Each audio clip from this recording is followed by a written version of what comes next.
On Monday morning, a dozen school districts across Oregon received threatening emails alluding to bombs or explosives hidden somewhere on campus.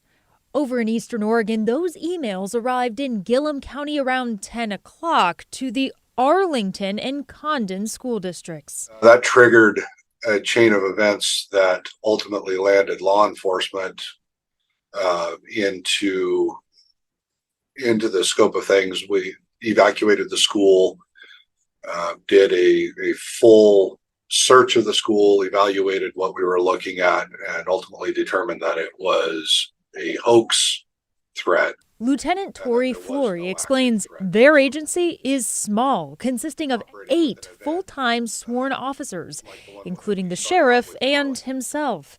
So they leaned on partnering agencies nearby to help. If it wasn't for the assistance and the help that we were able to get from our partnering agencies, our neighboring counties, that would run us really thin in an event like this. The depletion and distraction of law enforcement and public safety resources is very, very impactful. FBI Special Agent in charge for the state of Oregon, Kieran Ramsey, says they're investigating these and several other hoax threats, which also impacted 3 synagogues and 2 small regional airports. Most, if not all, talked about some kind of bombing or potential bombing. We do have a number of threats that used very similar, if not the exact same verbiage. And then in some instances, we've thus far been able to trace back one IP, which is located outside the United States. Ramsey says they're still piecing together the full picture to determine if all of the threats are connected and who is behind them. Especially when we talk about the school context.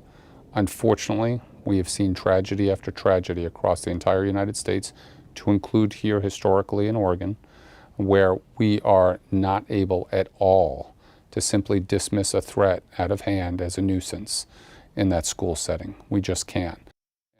Ramsey said PDX was not threatened, but he could not reveal which airports received the hoax threats. We've learned locally congregations Neva Shalom and Beth Israel were recipients, and Portland police swept those buildings and did not find any immediate threat. Brittany?